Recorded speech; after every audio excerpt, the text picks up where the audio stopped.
When the dogma becomes legislation, that's when you have the danger. I have this horrible fear that the United States could wend its way toward being a fascist theocracy, the cross converted into a symbol of fascism in the service of politics. This is bad. Yeah. The biggest threat to America today is not communism. It's moving America toward a fascist theocracy. And everything that's happened during the Reagan administration is steering us right down that pipe. Oh, Mr.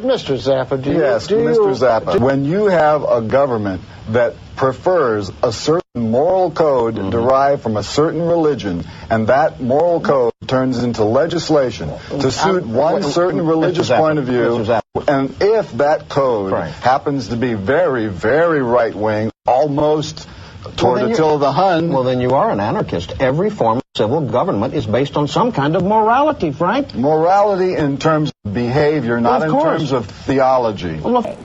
You have the freedom in this country to state your opinion.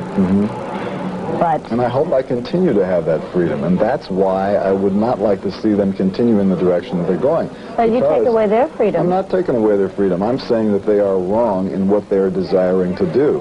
When they say that, the only way that you can be a righteous person is to do it by their book, then that's wrong. My recollection of when I was going to school is the Constitution says there's a church and there's a state, and they shouldn't mess with each other. And if they do, then that's against the law. Ain't it? Is that the way it goes?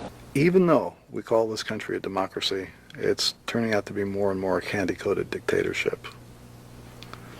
And so it seems fairly logical that the people who would like to convert this country into a candy-coated dictatorship would do everything they could to make it impossible for people who communicate through the arts to say anything that might resemble a message like the emperor isn't wearing any clothes. That's the thing that they're most afraid of. Anybody who will say anything that equates to the emperor's not wearing any clothes, for some reason that scares the piss out of them.